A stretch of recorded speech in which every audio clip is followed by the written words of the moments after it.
We're going to take you deeper into the amazing and inspirational recovery of Congresswoman Gabrielle Giffords, shot point blank in the head this year in Arizona. And to do that, I'm joined by my colleagues Diane Sawyer, whose really moving 2020 special aired just earlier tonight, and Bob Woodruff, who brings a special experience to this, your injury, serious brain injury in 2006. Diane, I just want to say, watching and listening to Gabby Giffords today, it is inspirational. It's life-affirming in some way, isn't it? They never would allow themselves to doubt, except alone at night at the end of the day, that she wouldn't somehow struggle her way back to the surface. And she has, and Bob, you have too, and it's so wonderful for us to have witnessed this. What's it like to have experienced that inside? Well, I think your reaction at first is, wow, I'm alive. You know, I just can't believe I'm alive. And I'm sure that's exactly what happened with Gabby. And then suddenly you realize as time goes along, this is going to take a lot longer than you ever thought. We're going to draw on your experience as Bob takes us in to the significance, to the steepness of the challenge that Gabby Giffords faced. The events of that horrible morning in Tucson are, by now, burned into our memories. We are following a developing story, and it comes to us out of Tucson. Giffords of Arizona was shot outside a grocery store. Gabby Giffords, the energetic, ever-optimistic Congresswoman, clinging to life, shot in the head at close range. As they write in their new memoir, Gabby, A Story of Courage and Strength, all that followed in those chaotic moments not only saved her life, but helped limit the brain damage, giving her the best chance possible of recovering. Everything went as good as it possibly could have to get her to the situation she's in right now. The bullet had pierced Gabby's skull, causing serious damage to the left side of her brain. It was a miracle she survived, but no one could be sure if she'd ever walk or talk again. You know, the recovery from these kind of injuries isn't measured in days and weeks. It's more like weeks and months. It's the main artery going through Baghdad. It's a road I'd been down myself after a traumatic brain injury in 2006. This is one of the fixed base. While reporting in Iraq, I was hit by the ferocious force of an IED.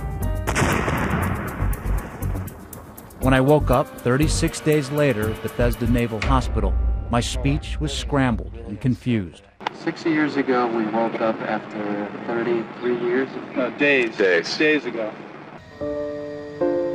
The doctors gave her the okay to move from the ICU unit.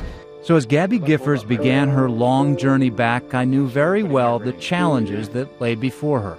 But this is your room. You got here yesterday. Gabby's husband, astronaut Mark Kelly, made a decision early on to videotape her recovery. You'll be able to see how well you were doing. You look great. You just got a little work to do here. In the beginning, there were no words at all. Can you smile, sweetie? Oh, that's not a smile. That wasn't a smile. That's better. Encouraging signs that the old Gabby was still in there, struggling to break free. Her husband assumes the role of motivator-in-chief. Here are your tennis shoes. You're going to be jumping out of this bed, running around these hallways. There's no scientific measure for the value of family, but I know how important it is to have them around. It gave me something to strive for. Even when the doctors were telling me something different, I would look at them and I would say, but you don't know my husband. You don't know my Bob. He's a fighter. So much about the brain remains a mystery. Since Gabby was shot, I've interviewed doctors, scientists, therapists, trying to learn more about her recovery. So her comprehensive abilities are fine. I think normal. The footage Mark shared with us offers an extraordinary inside look at the struggle as Gabby tries to deal with her condition. It is called expressive aphasia, which in very simple terms means she knows the words she wants to say, but has difficulty getting them out. It's not the language is lost. Your ideas are there, you're just not able to verbalize them. Her doctors say the bullet damaged the left side of her brain, where speech is produced. Further back, the comprehension area is relatively unharmed. But the signals between the two are disrupted by the injury. It's a watch. When the first words finally come for Gabby, they are often wrong. You sit in the spoon. Okay, watch me, Gabby. Spoon. And frequently repeated. What kind of flower is this? Chicken. Gabby was stuck inexplicably on the word chicken for several days. Chicken. Chicken. We still don't know exactly why we forget some words, but we remember others when we have this kind of injury to the brain.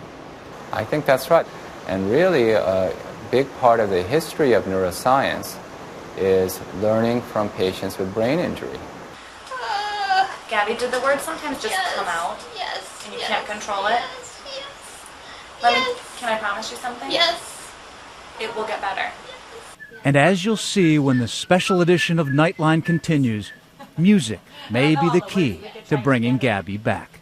Yankee Doodle went to town riding on a pony.